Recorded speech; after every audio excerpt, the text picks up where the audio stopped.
તો આજે રાજકોટના ગોંડલમાં પુરુષોત્તમ રૂપાલા અંગે આજે ક્ષત્રિય સમાજની બેઠક મળી હતી, જેમાં જાહેર મંચ પરથી પુરુષોત્તમ રૂપાલાએ પ્રથમવાર માફી માંગી છે। પહેલા વિડીયો સંદેશના માધ્યમથી તેમણે ક્ષત્રિય સમાજની માફી માંગી અને આજે જાહેર મંચ પરથી માફી માંગી હતી। તેમણે કહ્યું છે કે મને અફસોસ છે કે પહેલીવાર મારા જીવનમાં રાજનીતિક કરિયરમાં હું મારું નિવેદન પાછું આવી રીતે મારે ખેંચવું પડે છે અને મારા કારણે મારા પક્ષને પણ સાંભળવાનું આવ્યું, તે પણ મને ગમ્યું નથી। જો કે તેમણે કહ્યું છે કે ફરી એકવાર હું ક્ષત્રિય સમાજની જાહેરમાં માફી માંગુ છું। આજની આ જે બેઠક છે તે જયરાજસિંહ જાડેજાની આગેવાનીમાં મળી હતી અને પુરુષોત્તમ રૂપાલાના નિવેદન બાદ જયરાજસિંહ જાડેજાએ પણ મંચ સંભાળ્યું। તેમણે કહ્યું છે કે પીટી જાડેજાએ પણ અગાઉ માફી માંગી હતી। ક્ષત્રિય સમાજ હંમેશાથી લોકોને માફ કરી દે છે અને આજે હવે ક્ષત્રિય સમાજે રૂપાલાજીને માફ કરી દીધા છે અને એટલા માટે જ હવે જે વિવાદ છે તેનો અંત આવી ગયો છે। તેમણે કહ્યું કે રૂપાલા સાહેબની માફી સાથે મુદ્દો અહીંયા પૂરો થાય છે અને હવે સમાજમાં કોઈ રોષ નથી।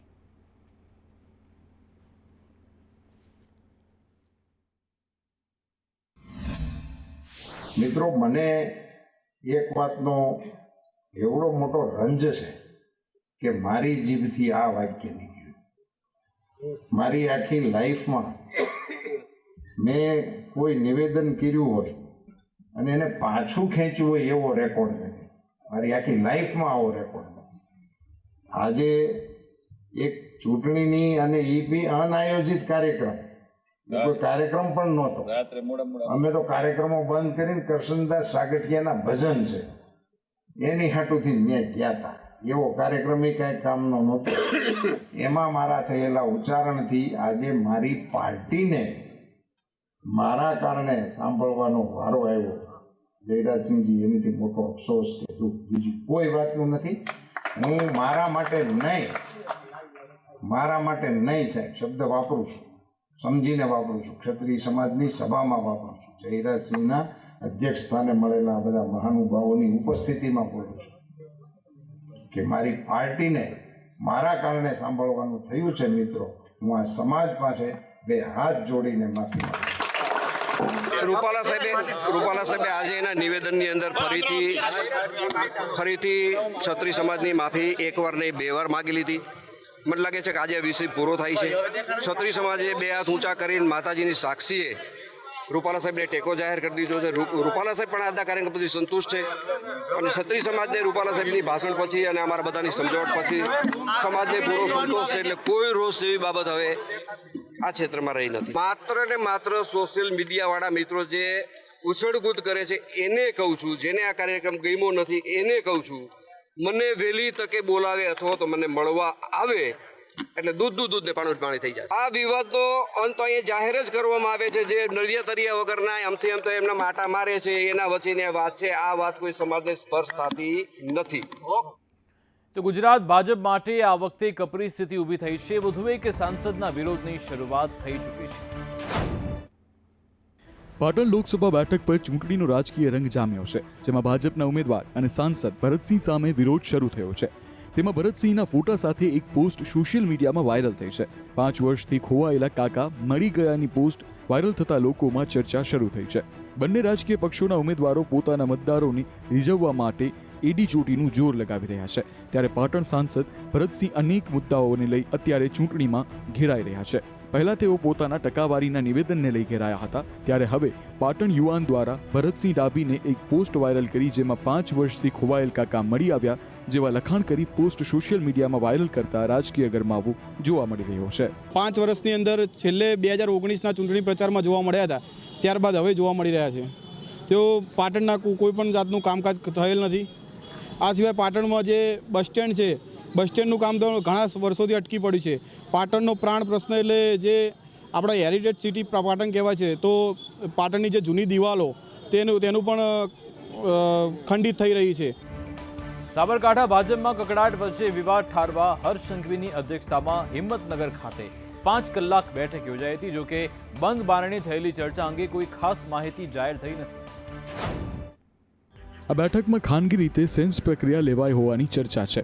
જો કે સેન્સની વાતને નકારીને ધવલસિંહ ઝાલાએ કહ્યું કે કોઈ વિખવાદ નથી, ઉમેદવાર ગમે તે હોય, પરંતુ 5 લાખથી વધુ લીડ કેવી રીતે મેળવવી એ મુદ્દે ખાસ ચર્ચા કરવામાં આવી. રાજ્યના ગૃહમંત્રી હર્ષ સંઘવીએ આ મુદ્દે ચર્ચા કરી. ધવલસિંહે કહ્યું કે હજુ તો આ પ્રચારનો દોર શરૂ થયો છે.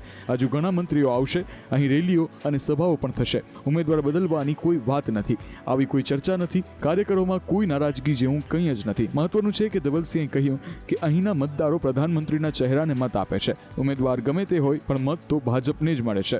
જો કે આજે જિલ્લા પંચાયતના સદસ્ય નીરુબેન ઝાલાના એક નિવેદનથી રાજકીય ગરમાવો આવી ગયો. તેમણે કહ્યું કે આજે સેન્સ પ્રક્રિયા થઈ હતી અને મને તક મળે તો હું ચૂંટણી લડવા તૈયાર છું. લોકસભા ચૂંટણી પહેલા ભાજપની પાટીદારોએ ખુલ્લો પડકાર ફેંક્યો છે. પાટણમાં કોઈ પણ ભોગે ભાજપ ઉમેદવારને હરાવવા યુવાનોએ સોગંદ ખાધા હતા. લોકસભા ચૂંટણીની તારીખોની જાહેરાત થઈ ચૂકી છે, ત્યારે ગુજરાતની બેઠકો પર ઉમેદવારોના નામોની જાહેરાતની સાથે જ ભડકો થયો છે. એવામાં હવે પાટણમાં પાટીદારોએ શક્તિ પ્રદર્શન કર્યું છે. પાટીદાર અનામત આંદોલનનો મુદ્દો ફરી એકવાર લોકસભા ચૂંટણી પહેલા ગુંજતો થયો છે. ખાસ કરીને પાટણ લોકસભા બેઠક પર પાટીદાર અનામતનો મામલો ઉઠ્યો છે. પાટીદારો પર થયેલા અત્યાચારનો બદલો લેવા આહવાન કરાયું છે. સોશિયલ મીડિયામાં આ પ્રકારની નિવેદનો અને શપથ લેતો વિડીયો વાયરલ થયો છે. આ વિડીયો વાયરલ થયા બાદ હાલ રાજકારણ ગરમાયું છે. આજ આપણે સોગંદ ખાઈને જવાનું તો એક પાટીદાર 100 વોટમાં પરિવર્તન કરે. બોલો મા ઉમા ખોડલની સોગંદ હાથ ઊંચા કરો ભાઈ. મા ઉમા ખોડલની સોગંદ ખાઉં છું. તો 2015માં અમને જે અમારા ઉપર અત્યાચાર કર્યો હતો એનો હજી અમે બદલો નહીં લઈ શક્યા, પણ આજે 26-0 નું અભિમાન તોડી રહ્યા રાજા રાવણની જેમ એ પાટણમાંથી જંગી બહુમતીથી જીતાડી અને લોકસભામાં આપણે ચંદનસિંહ મોકલી અને આપણે બદલો વાળીશું. સાબરકાંઠા બેઠક પરથી કોંગ્રેસ ઉમેદવાર ડોક્ટર તુષાર ચૌધરીએ પ્રચારના શ્રી ગણેશ કર્યા. ભાજપ પર પ્રહાર કરતા કહ્યું કે જે અવાજ દબાવી રાખ્યો હતો તે હવે ઉજાગર થઈ ગયો. ગુજરાતની સાબરકાંઠા બેઠક હાલ ખૂબ જ ચર્ચામાં છે અને તેનું કારણ છે ભાજપે આ બેઠક પર જાહેર કરેલા ઉમેદવાર ભીખાજી ઠાકોરને બદલીને શોભના બારૈયાને ટિકિટ આપી છે, જેને લઈ ભાજપમાં આંતરિક વિવાદ શરૂ થયો છે, જે હવે શાંત થવાનું નામ નથી લઈ રહ્યો. કોંગ્રેસના ઉમેદવાર તુષાર ચૌધરીએ જણાવ્યું કે હું પહેલીવાર ભાજપમાં આવો બળવો જોઈ રહ્યો છું. સાબરકાંઠા લોકસભા બેઠકના ભાજપના ઉમેદવાર બદલ્યા પછી નવા ઉમેદવાર જાહેર થયા બાદ ભાજપમાં બળવાનું રણશીંગું ફૂંકાઈ ચૂક્યું છે. જે અવાજ એ લોકોએ અત્યાર સુધી દબાવી રાખ્યો હતો એ આજે ઉજાગર થઈ રહ્યો છે. ભાજપમાં માત્ર સાબરકાંઠા જિલ્લો કે બાયડ વિધાનસભા જ નહીં, પરંતુ વડોદરા લોકસભા, રાજકોટ લોકસભા, અમરેલી લોકસભા, બનાસકાંઠા લોકસભા હોય કે પછી વિજાપુર વિધાનસભા હોય, દરેક જગ્યાએ વિરોધનો સૂર ઉઠ્યો છે. ત્યારે ભાજપના લોકો 26 સીટ પર જે 5 લાખની લીડની વાત કરી રહ્યા છે તે કોઈ પણ સંજોગોમાં એ લક્ષ્ય એમનું પૂરું થવાનું નથી. લોકસભાની ચૂંટણી સમયે બનાસકાંઠામાં કોંગ્રેસને મોટો ઝટકો લાગ્યો છે. જિલ્લા કોંગ્રેસના અગ્રણી એવા ડીડી રાજપૂતે કોંગ્રેસમાંથી રાજીનામું આપ્યું. લોકસભા 2024ની ચૂંટણી પ્રચાર જોરશોરમાં ચાલી રહ્યો છે. તેવામાં ગુજરાત કોંગ્રેસની વધુ એક વિકેટ ખરી પડી છે. ગુજરાત પ્રદેશ કોંગ્રેસના મહામંત્રી અને રાજપૂત સમાજના પીઠ આગેવાન ડીડી રાજપૂતે કોંગ્રેસને રામ રામ કર્યા છે. આથી બનાસકાંઠા કોંગ્રેસના પીઠ આગેવાનો કોંગ્રેસ છોડતા ગેનીબેન ઠાકોરની મુશ્કેલી વધી શકે છે. ડીડી રાજપૂત 2017ની વિધાનસભા ચૂંટણીમાં થરાદ બેઠક પરથી કોંગ્રેસના ઉમેદવાર હતા. તેઓ થરાદ રાજપૂત સમાજના પ્રમુખ તરીકે હાલમાં કાર્યરત છે. ત્યારે લોકસભાની ચૂંટણી ટાણે જ ડીડી રાજપૂતે કોંગ્રેસ છોડતા કોંગ્રેસના ઉમેદવાર ગેનીબેન ઠાકોરને મોટો ઝટકો લાગ્યો છે. આ તરફ વિધાનસભા ચૂંટણીમાં અપક્ષ ઉમેદવાર અમીરામ આશલ પણ આગામી સમયમાં ભાજપમાં જોડાવાના છે. બ્રહ્મ સમાજના આગેવાન એવા અમીરામભાઈએ CR પાટીલ સાથે મુલાકાત કરી હતી. મહત્વનું છે કે બનાસકાંઠામાં કોંગ્રેસ તરફથી ગેનીબેન ઠાકર, જ્યારે કે ભાજપ તરફથી રેખાબેન ચૌધરી ઉમેદવાર છે. તેવામાં અહીંયા ખરાખરીનો જંગ જામવાનો છે. લોકસભા ચૂંટણીના પડઘમ વાગી ચૂક્યા છે. જોકે વડોદરા ભાજપમાં ભડકો હજુ પણ શાંત થયો નથી. હવે ભાજપના ગ્રુપમાં મેસેજ યુથ ફાટી નીકળ્યું છે. વડોદરામાં લોકસભા ચૂંટણીના ઉમેદવારની પસંદગીને લઈને ભાજપમાં ભડકો થયા બાદ કહેવાય છે કે મોવડી મંડળે ડેમેજ કંટ્રોલ તો કરી લીધું છે, પરંતુ એક ભડકાનો ધુમાડો હવે છેક તાલુકા પંચાયત સંગઠનમાં દેખાઈ રહ્યો છે. તાલુકા ભાજપ સંગઠનમાં હવે વોટ્સએપ ગ્રુપમાં મેસેજ યુદ્ધ જાણે ફાટી નીકળ્યું હોય તેવી સ્થિતિ સર્જાઈ છે. સામી ચૂંટણીય સંગઠનમાં આંતરિક બબાલને પગલે શીર્ષ નેતાઓ પણ ચિંતિત છે. વડોદરા લોકસભા ભાજપના ઉમેદવારને લઈ મેસેજ યુદ્ધ ચાલી રહ્યું છે. વાઘોડિયા તાલુકાના ભાજપ ગ્રુપમાં સાંસદ બન્યા પછી આ ભાઈ મળશે ખરા? મીડિયા સેલ કન્વીનર પણ ઉમેદવારને નથી ઓળખતા અને સાંસદ બન્યા નથી તે પહેલા અપોઇન્ટમેન્ટ લેવાની. આવા મેસેજ ફરતા સંગઠનમાં દોડધામ મચી છે. જણાવી દઈએ કે ગ્રુપમાં ઉમેદવારોને જારોદ બોલાવી પરિચય કરાવો તેમજ જ્યોતિ પંડ્યાનો સાચું બોલવામાં ભોગ લેવાયો આવા મેસેજે સંગઠનના મોવડીઓમાં ચિંતા પ્રસરાવી છે. કોંગ્રેસને ઇન્કમ ટેક્સ વિભાગ તરફથી મોટો ઝટકો મળ્યો છે. કોંગ્રેસને ઇન્કમ ટેક્સ વિભાગ તરફથી 1700 કરોડની નોટિસ મળી છે. ઇન્કમટેક્સ વિભાગે કોંગ્રેસને 1700 કરોડ રૂપિયાની નવી ડિમાન્ડ નોટિસ પાઠવી છે. આ ડિમાન્ડ નોટિસ 2017-18 થી વર્ષ 2020-21 સુધીની આકારણી માટે છે અને તેમાં દંડ અને વ્યાજ બંનેનો સમાવેશ થાય છે. એક દિવસ પહેલા એટલે કે 28 માર્ચે દિલ્હી હાઈકોર્ટે પણ કોંગ્રેસ દ્વારા ટેક્સ એસેસમેન્ટ અંગે કરવામાં આવેલી અરજીને ફગાવી દીધી હતી. આ પહેલા પણ કોંગ્રેસે 2014-15 થી 16-17 સુધીની એસેસમેન્ટ પ્રક્રિયાને પડકારી હતી. તે પણ કોર્ટે ફગાવી દીધી હતી. જોકે કોંગ્રેસે આરોપ લગાવ્યો કે 2017-18માં અમારા 14 લાખ રૂપિયાના વોયલેશન પર ભાજપના ઇન્કમટેક્સ વિભાગે 135 કરોડ રૂપિયા કોંગ્રેસના બેંક ખાતામાંથી છીનવી લીધા હતા. એકલા 2017-18માં 1297 લોકોએ ભાજપને લગભગ 42 કરોડ રૂપિયાનું દાન આપ્યું હતું.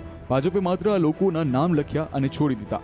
આમાં નામ અને સરનામા બંનેની માહિતી આપવાની હોય છે. ઇન્કમટેક્સે આ ઉલ્લંઘન સામે આંખ આડા કાન કર્યા, પણ અમારા 23 સાંસદો અને ધારાસભ્યોએ આપેલા 14 લાખ રૂપિયાના આધારે અમારા 135 કરોડ રૂપિયા પડાવી લેવાયા, જ્યારે અમે તેમાં નામથી લઈને સરનામું બધું જ જણાવ્યું છે. અમદાવાદ સહિત રાજ્યભરમાં કાળઝાળ ગરમી પડી રહી છે, ત્યારે આગામી દિવસોમાં ગરમીનો પારો વધી શકે છે તેવી આગાહી હવામાન વિભાગ તરફથી કરાઈ છે. ગુજરાતમાં સખત ગરમી પડી રહી છે. હવામાન વિભાગનું કહેવું છે કે આગામી 5 દિવસ દરમિયાન તાપમાનમાં મોટા ફેરફારો થવાની સંભાવનાઓ નથી. જો કે કેટલાક ભાગોમાં તાપમાનમાં સામાન્ય ઘટાડો થવાની સંભાવનાઓ પણ વ્યક્ત કરવામાં આવી છે, પરંતુ અમદાવાદ, વડોદરા સહિતના ભાગોમાં રાત્રે પણ ગરમીના કારણે અકળામણ થવાની સંભાવનાઓ હવામાન વિભાગે વ્યક્ત કરી છે. अगले आने वाले 5 दिनों में गुजरात में मौसम मुख्य तौर पर ड्राई बना रहेगा. साथ ही अगर हम बात करें अधिकतम तापमान की, तो अधिकतम तापमान भी अपने नो लार्ज चेंज में अगले 5 दिनों तक बना रहेगा, जिसमें कुछ जगहों पे 1 से 2 डिग्री की जो है अगले 3 दिन जो है गिरावट देखने को मिल सकती है. उसके बाद वो फिर से अपना नो लार्ज चेंज में अब बना रहेगा. 24 घंटों के लिए जो है वार्म नाइट अलर्ट जारी किया गया है गुजरात रीजन में कंप्लीट, जिसमें से मुख्य तौर पे जो हिस्से प्रभावित होंगे उसमें बनासकांठा, अहमदाबाद, आणंद और बड़ोदरा हैं, जहाँ पे वार्म नाइट्स की फुलफिल कंडीशन होगी. पॉसिबिलिटीज सबसे ज़्यादा है, बाकी हिस्सों में भी हो सकता है. એક અહેવાલ મુજબ વેટ બલ્બનું તાપમાન 35 ડિગ્રી સેલ્સિયસથી ઉપર જાય તો માનવી આ સ્થિતિ સહન કરી શકતો નથી, તેથી 45 ડિગ્રીમાં ભેજવાળી હીટવેવની ગણતરી કરી તેને જાહેર કરવી જોઈએ. દેશભરમાં ભેજવાળી હીટવેવની ઘટનાઓમાં સતત વધારો થઈ રહ્યો છે. આ સ્થિતિમાં માનવ શરીર, પ્રાણીઓના શરીર અથવા વૃક્ષો અને છોડ જે તાપમાન સહન કરે છે તે ઘણું વધારે છે. મશીનમાં પારો ઓછો દેખાય છે, પરંતુ શરીર પર વધુ ગરમી અનુભવાય છે, કારણ કે વાતાવરણમાં ભેજનું પ્રમાણ વધી ગયું છે. મેદાની વિસ્તારમાં 40 ડિગ્રીથી ઉપર, દરિયાકાંઠાના વિસ્તારમાં 37 ડિગ્રીથી ઉપર અને પહાડી વિસ્તારોમાં 30 ડિગ્રીથી વધુ હોય ત્યારે હવામાન વિભાગ હીટવેવ જાહેર કરે છે. સતત 2 દિવસ સુધી તાપમાન સામાન્ય કરતાં 4.5 ડિગ્રી સેલ્સિયસ વધુ રહે તો તાપમાન વિભાગ કોઈ જગ્યાએ હીટવેવ જાહેર કરે છે, પરંતુ તાપમાન 45 ડિગ્રી સેલ્સિયસની ઉપર જતાં હવામાન વિભાગ કોઈ પણ સ્થળને ધ્યાનમાં લીધા વિના હીટવેવ જાહેર કરે છે, જેમાં ભેજવાળા હીટવેવનો સમાવેશ થતો નથી. તાપમાનની આંતરરાષ્ટ્રીય શ્રેણી 30થી 35 ડિગ્રી સેલ્સિયસ છે. જો કોઈ આનાથી ઉપર જાય તો મૃત્યુ નિશ્ચિત છે.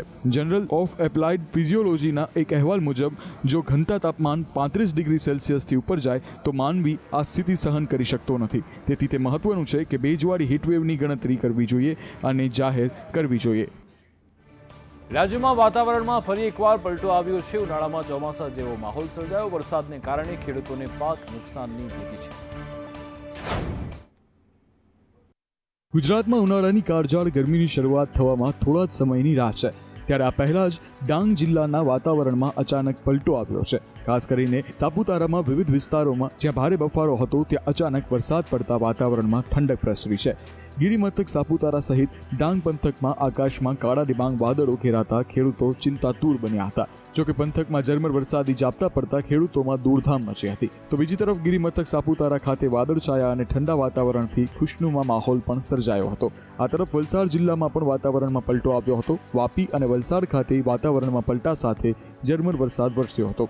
જેના કારણે વાતાવરણમાં ઠંડક પ્રસરી હતી. તાપી, દાહોદ, છોટાઉદેપુર અને વલસાડ સહિતના ભાગોમાં છાંટાથી લઈને વરસાદી ઝાપટા પડ્યા. વલસાડમાં ઝાપટાને કારણે જ્યાં લોકોને ગરમી થતી હતી ત્યાં રાહત મળી છે. તે તાપીના વ્યારા અને સોનગઢમાં એકધારા વરસાદથી ચોમાસા જેવો માહોલ સર્જાયો. વરસાદે એક તરફ જ્યાં તાપથી રાહત આપી છે ત્યાં બીજી તરફ ખેતી માટે અને ખાસ કરીને કેરીના પાક માટે માવઠું મુસીબત સાબિત થઈ શકે છે. જો માવઠું ખેંચાશે તો આ ખેડૂતો માટે મુશ્કેલી સર્જાય તેમ છે. વડોદરાના વારસિયા વિસ્તારમાં પાણીની પારાયણ સર્જાઈ છે. ઉનાળાના પ્રારંભે જ અહીંયા સ્થાનિકો પાણી માટે વલખા મારી રહ્યા છે. વડોદરા શહેરના લોકોને મહીસાગર અને આજવા સરોવરમાંથી પાણી પૂરું પાડવામાં આવે છે. આજવા સરોવરથી આવતી પાણીની લાઇનમાં ભંગાણ સર્જાતા પૂર્વ વિસ્તારમાં વધુ એક દિવસ પાણી ન મળતા લોકો મુશ્કેલીમાં મુકાઈ ગયા હતા. પાણી ન મળતા વિવિધ વિસ્તારોમાં લોકોએ તંત્ર સામે રોષ ઠાલવ્યો હતો. લોકોએ પાણીના જગ, ખાનગી ટેન્કરો, ફાયર બ્રિગેડના ટેન્કરો તેમજ કોર્પોરેશનના પાણી પુરવઠા વિભાગના ટેન્કરો મંગાવીને દિવસ પસાર કરવાનો વખત આવ્યો છે. જોકે આજવા લાઇનનું ભંગાણનું સમારકામ પૂર્ણ થઈ જતા આજે સાંજે હળવા દબાણથી અને શનિવાર સવારથી રાબેતા મુજબ પાણી મળવાની શરૂઆત થઈ જશે તેવો દાવો પાલિકાના અધિકારીઓ દ્વારા કરવામાં આવ્યો છે. પાણી ન આવવાના કારણે લોકોએ પાણીના ટેન્કરો મંગાવવા માટે દોડધામ કરી મૂકી હતી. કોઈ પાલિકાની પાણી પુરવઠામાંથી તો કોઈએ પૈસા ભરીને ફાયર બ્રિગેડ તો કોઈ ખાનગી પાણીના ટેન્કરો મંગાવ્યા હતા. તો ટેનામેન્ટમાં રહેતા લોકોએ પાણીના જગ મંગાવવાની ફરજ પડી હતી. ગુજરાતમાં ફરી કોરોનાએ દેખા દીધી છે. વડોદરાની સયાજી હોસ્પિટલમાં 24 કલાકમાં કોવિડના 3 કેસ નોંધાયા છે. ગુજરાતમાં લાંબા સમય બાદ ફરી કોરોનાએ દેખા દીધી છે. 2 દિવસ પહેલા અમદાવાદમાં 2 કોરોનાના કેસ સામે આવ્યા હતા. જે બાદ વડોદરાની સયાજી હોસ્પિટલમાં છેલ્લી 24 કલાકમાં 3 દર્દીઓ કોવિડના અને 2 દર્દીઓ સ્વાઇન ફ્લૂના સારવાર લઈ રહ્યા છે. કોવિડના 3 કેસ સામે આવતા હોસ્પિટલનું તંત્ર દોડતું થયું છે. હાલમાં કોઈ પણ દર્દીની સ્થિતિ ખરાબ નથી અને સારવાર ચાલી રહી છે. હાલમાં કોરોનાના 3 દર્દી સારવાર હેઠળ છે. વડોદરાની સયાજી હોસ્પિટલમાં રોજ હજારોની સંખ્યામાં દર્દીઓ સારવાર માટે આવે છે. ત્યારે કોવિડના કેસો અંગે અવારનવાર ટેસ્ટિંગ થતું હોય છે અને રૂટીન સામાન્ય કેસ આવતા હોય છે. પરંતુ હાલમાં સયાજી હોસ્પિટલમાં છેલ્લા 24 કલાકમાં 3 કેસ એક સાથે આવતા તંત્ર એલર્ટ થયું છે. જેમાં 3 કેસ કોવિડ અને 2 કેસ H1N1ના એટલે કે સ્વાઇન ફ્લૂના નોંધાયા છે. હાલમાં તમામ દર્દીઓ કોરોના આઇસોલેશન વોર્ડમાં સારવાર હેઠળ છે. જમ્મુ કાશ્મીરમાં હિમવર્ષાને કારણે શ્રીનગર લેહ હાઈવે બંધ થયો છે. તો એમપી, મહારાષ્ટ્ર, આંધ્રના 5 શહેરોમાં તાપમાન 40 ડિગ્રી પર પહોંચ્યું. આ સાથે 19 રાજ્યોમાં વરસાદની આગાહી કરાઈ છે. દેશમાં વેસ્ટર્ન ડિસ્ટર્બન્સ સક્રિય થવાને કારણે હવામાનની પેટર્ન બદલાવા લાગી છે. જમ્મુ કાશ્મીરમાં હિમવર્ષા થઈ રહી છે. આજે સોનમર્ગમાં હેંગ વિસ્તારમાં હિમપ્રપાત થયો હતો, જેના કારણે 2 કાર બરફમાં ફસાઈ હતી. કારમાં ફસાયેલા લોકોને બચાવી લેવાયા. જો કે હિમસ્ખલનના કારણે શ્રીનગર લેહ હાઈવે બંધ કરી દેવામાં આવ્યો. હવામાન વિભાગે 30 માર્ચે જમ્મુ કાશ્મીર અને હિમાચલ પ્રદેશમાં ભારે વરસાદ અને હિમવર્ષાની આગાહી કરી છે. 19 રાજ્યોમાં ઝરમર વરસાદની શક્યતા છે. ઉત્તરાખંડ, પંજાબ, હરિયાણા અને દિલ્હીમાં ઓરેન્જ એલર્ટ છે. અહીં ગાજવીજ સાથે વરસાદ પડી શકે છે. આસામ, મેઘાલય, અરુણાચલ પ્રદેશ, નાગાલેન્ડ, મણિપુર, મિઝોરમ અને ત્રિપુરામાં ભારે વરસાદનું એલર્ટ છે. રાજસ્થાન, છત્તીસગઢ, ઉત્તર પ્રદેશ, બિહાર, ઝારખંડ, બંગાળ, ઓડિશા અને સિક્કિમમાં વાદળછાયું વાતાવરણ રહેશે. આ રાજ્યોમાં ગાજવીજ સાથે છૂટોછવાયો વરસાદ પડી શકે છે. બીજી તરફ સૌથી વધુ ગરમી મધ્યપ્રદેશ, મહારાષ્ટ્ર અને આંધ્રપ્રદેશના 5 શહેરોમાં છે. મહારાષ્ટ્રના અકોલામાં 42.6 ડિગ્રી સેલ્સિયસ તાપમાન નોંધાયું હતું.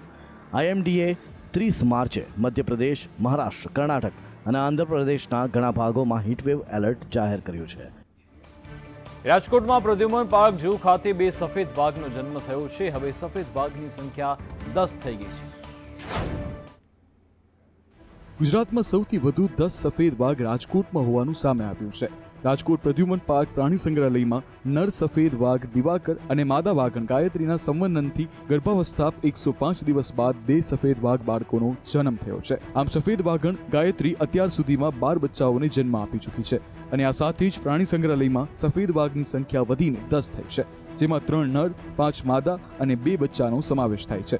10 વર્ષ પહેલા છત્તીસગઢના ભિલાઈ ઝૂમાં 1 વાઘ અને 2 વાઘણને રાજકોટ ઝૂમાં લાવવામાં આવ્યા હતા. હાલ માતા અને બચ્ચા બંને તંદુરસ્ત છે. ઝૂ વેટનરી ઓફિસર તથા ટીમ દ્વારા માતા અને બચ્ચાઓનું CCTV દ્વારા રાઉન્ડ ધ ક્લોક મોનિટરિંગ કરવામાં આવે છે.